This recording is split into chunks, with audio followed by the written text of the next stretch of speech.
Hello and welcome to the Merle and Locke podcast. I'm Merle. And I'm Locke. Set sail and low expectations for everything nerd, accompanied by healthy, albeit shameful, helping to pointless banter, lack of focus, and questionably acquired knowledge. And more. And more. Now, for today's topic, Locke, you actually had a topic that you wanted to bring up, that you wanted to discuss. Why don't you share it with us? Yeah, so I was having this discussion. It was news that was brought to me.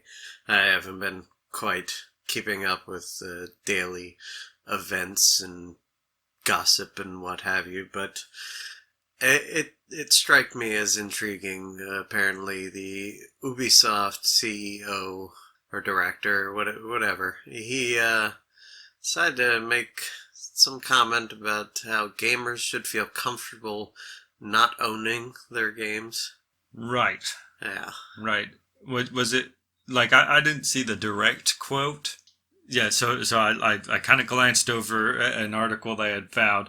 And yeah, they said, somebody at Ubisoft said that gamers should become comfortable with not owning their games. Now, I think that's in reference to this whole, is it like a new, like, subscription service, Ubisoft Plus or something like that? There's apparently a thing called Ubisoft Plus. Yeah. So it's just like, oh man, I guess video game developers are, I don't want to generalize it. It seems that Ubisoft wants to get into the whole streaming game. And like, as far as like, you got TV shows that are on streaming services that you have to have subscriptions to be able to access these TV shows or particular movies. Disney's crazy about it.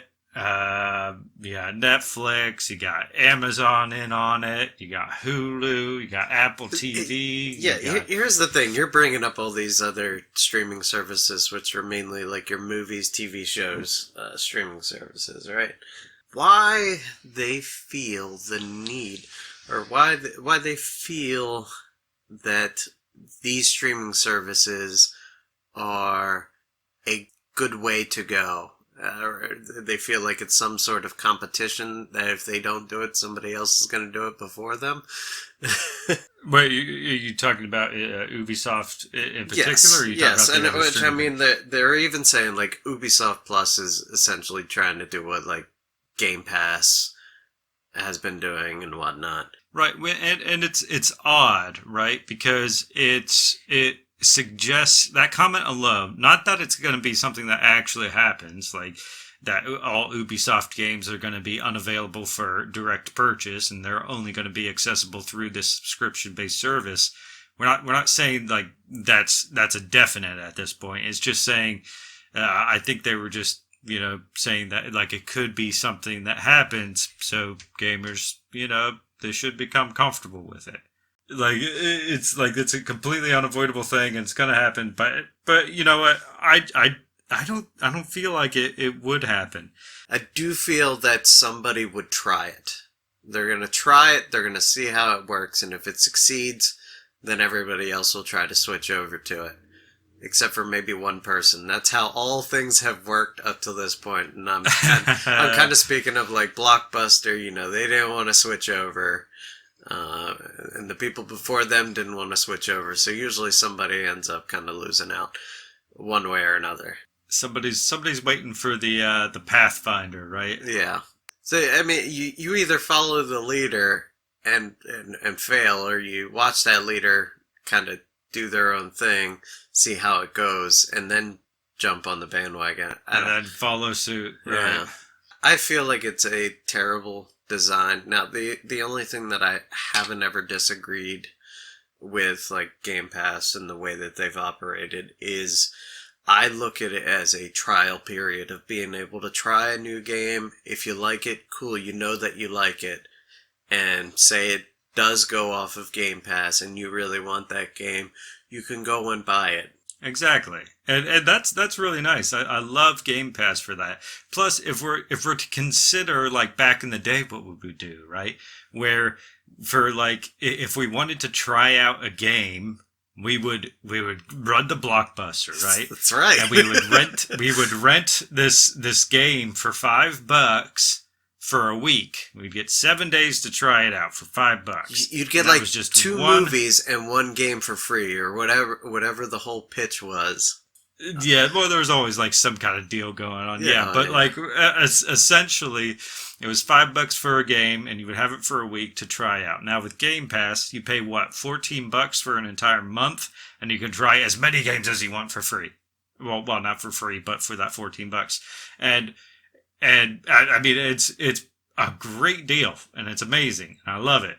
But like, if we're to consider that you won't have a choice, like the possibility of not having a choice in the future in owning a game whatsoever, like, and just not being able to have a game unless you're subscribed. It like goes back to the whole MMO argument, right? Like where you pay like bukus of money for a video game, and then if your subscription runs out, they're like, "Oh, you can't play this game anymore because you need to be subscribed." Right. You know, and it's kind of bullshit, right? Yeah. Like we all know this. It's bullshit. Like you can make arguments all day about it. Yeah, we even made arguments in favor of it. You know. Yeah. But I'm just saying, like, if you think about it, you know, in totality, like in general, it's pretty bullshit. Mm-hmm.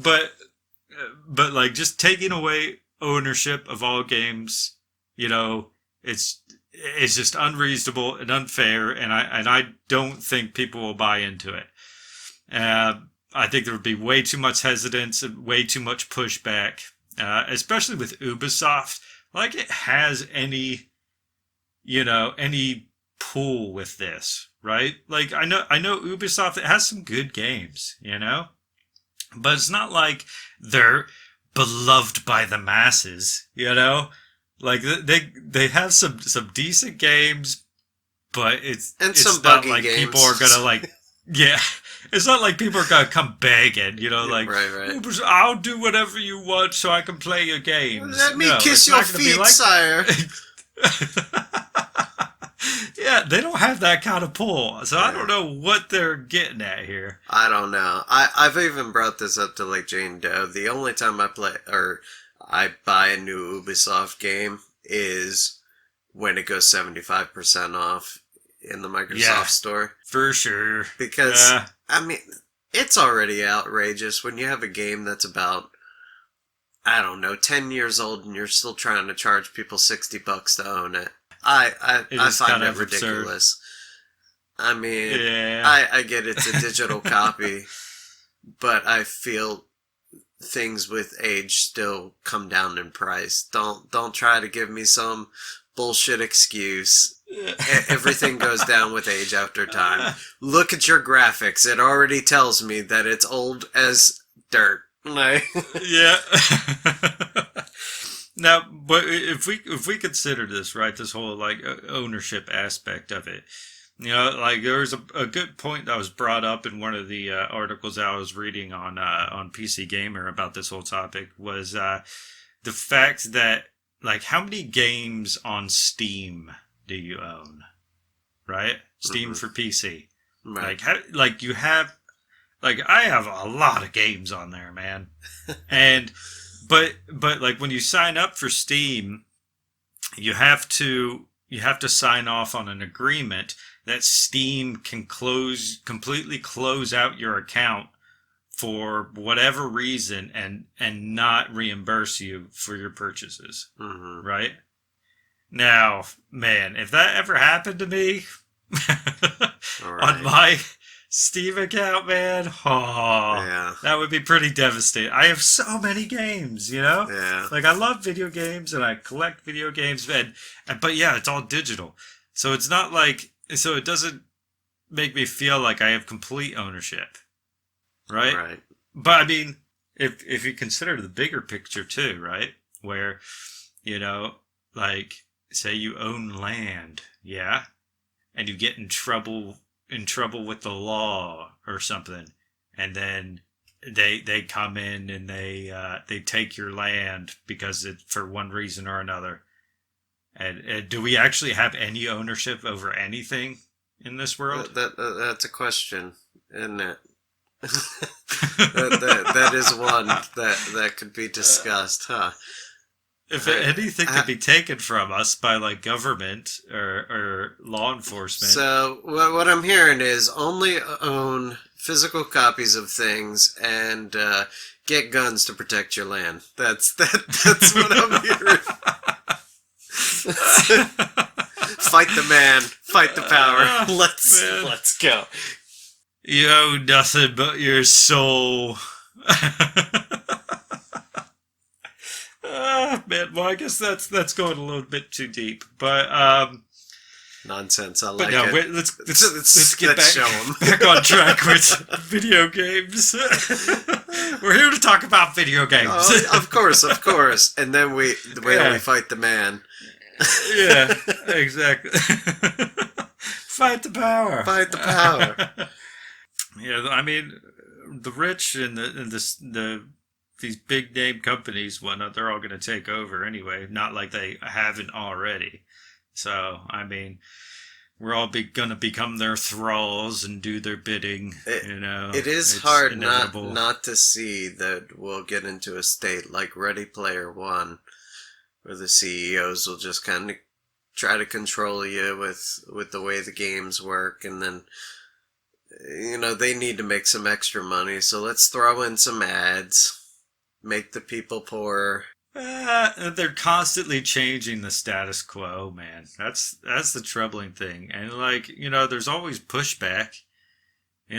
So often there's pushback, but then people are saying to be, progressive and grow with the times, and get with the times, adapt. But whose times is it?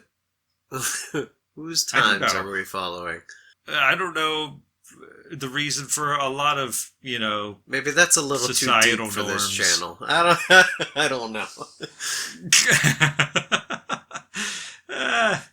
Not enough people to question. We have too many people that just blindly follow. I mean, not like I don't. I mean, I blindly follow. Oh no, I get told that I am a corporate shill for for being a World of Warcraft like I am. Yeah, true. Yep, that's all it is. But I do love the world of Warcraft and the story that was created and the why are we back on Warcraft again? It just happens. Why it's does weird. it evolve to Warcraft every time? I got Warcraft going on in the background. It's we had such a good topic going. We were having a good streak. We were we got a good solid 10 minutes of pretty good topic, and all of a sudden we're talking about existential crap and fucking World of Warcraft. What is this podcast, man? Oh man, I don't know. I'm losing it. This is ridiculous. I don't even know how to get back on track again. All right, so where do we go from here? Oh god. All right. Pull it back. Pull it back. All right. We're okay. So. Yeah. Go ahead. Own guns. Get physical copies. No, we're not talking about. No. We're not doing that. We're not going back to the guns thing. Oh, I'm trying to pull it back. Hold on. So we're just going reverse. Yeah. Further back than that. Right, further back. Further back. Yes. I mean, Golly. how would you feel after spending, say you spend almost a year of time, I don't know, do you pay monthly or do you pay the yearly? Now I know for some you pay a yearly or a six month. How do you pay your subscriptions? For what? Anything. Oh. Well, as far as the Game Pass goes, I only get that every now and again, right? It's rare that I have it. Yeah. Yeah, usually I just go for like the base, Xbox Gold, just so I can play online, with friends of games I already have. Uh, but like, I mean, currently I have the Game Pass because there's a lot of games I want to give a go, and I've been having a ball with it. I love it, and but it's getting to the point where I'm playing like the same games, and it might get to the point where admittedly, like I play the crap out of them, and then I'm like, meh, I'm not gonna purchase it I because know. I already played the crap out of it. But that option is there, that Right. like the fact that the option is there, that like I know I like it a lot, and I can purchase it if I please, even if my subscription runs out. I mean, that's comforting. But yeah, like what are your thoughts on that? I don't Like, know. do you ever? So say that you've been subscribed for over a year, so what, $15, $16, whatever it's now on Xbox, Right. for like your ultimate package. So 12 months, you've spent well over $160, right? Or no? Sure. No, no, no, no, no. Hold on. We'll just go with that number. It's fine. Yeah, no, We yeah. don't know. I guess about a little over $160, whatever. Okay. And then all of a sudden they turn around and say, "Yeah, you don't own any of those games. We're shutting them all down. It's no longer on our server, so therefore you can't even play it." Right. And you've paid a grand total of $60 for the game, as well as the $160 for your subscription. How mad would the people be? No, like, well, if you just subscribe again, we still have, like, you still have your data. You can still play, like, none of your progress is lost. Well, that's cool. That's all fine and dandy. Whatever. But I paid $60 for this game. What else did I spend that $60 on, if not for that game? I would say I'll just go back to playing PlayStation, but then Sony's doing the same sketchy stuff. Are they really? Well, as far as like how they got PlayStation Plus now, in order to play online with your friends, you have to have the service. Oh, I thought the PlayStation was free. No, no, back in the PlayStation 3, things were Oh, free. okay. Once the PlayStation 4 came out, that's when they were like, well, you need to pay to be online and play with your friends. Right. Yeah, so nowhere safe. I used to use PlayStation for my console to play solo games. Just kind of enjoy myself and do whatever I want. And then y'all were like, get an Xbox. Let's play games together. So Everybody plays Xbox, okay? only with your friends. Other than that, PlayStation was always I'm gonna go play with myself. Oh, okay. Oh my. Right, right. Right. No, I get it. All that weeb stuff that's on the Yeah, PlayStation that's and what true. have you. Yeah, yeah. Well, no, that's mostly on PC nowadays. I think, all the weeb stuff. Yeah, yeah. It's the worst. I actually had to put like a restriction on my Steam account, Oh, yeah. so I didn't see that stuff constantly. Yeah, right. So it wasn't just popping up there. You Yeah, might all like. the it was like the puzzle games and stuff that they would have with like, oh, see nudie cartoon girls and stuff, and I'm like, oh god, crazy stuff though. Anyway, so as far as subscription based, games and whatnot, like what do you say for the future? What is your what do you put money on? Yay or nay? Is it going to happen in the next 5 years? I would put my money toward the fact that at least one person will try it. At least one company will try it and see how it goes. I mean, and if they feel that it's going to cost them a lot of money, that they're going to lose a lot of fan base, or as I seen in that article, somebody was just like, "Well, just pirate all your games. That's fine." Exactly. then they're going to be extremely bent out of shape about it. They're going to lose out a lot of money. I don't care how fun some of your games are, but yeah, it's not worth it. I don't know. Like it's a toss up for me, man. Like I feel like yeah, I can agree with you that it's probably gonna be at least one person trying in the next 5 years. But like I do have that that little inkling in the back of my mind saying like, yeah, but the exclusivity of it, people are gonna like beg for it. I'm trying to have faith in your everyday gamer who's gonna go screw you. Yeah, right. Like, I mean, you'll try to have faith, Yeah. and give people the benefit of the doubt. But I mean, oh, I don't know. I guess we'll see. We'll see. Yeah. Play it by ear. 5 years from now, Merle and Locke will reconvene about this topic, and we'll see where we stand. That's right. That's right. Thank you for joining us on the Merle and Locke podcast. If you enjoyed this banter, please consider becoming a patron by going to patreon.com/Merle and Locke, or simply follow the link in the description. Thank you.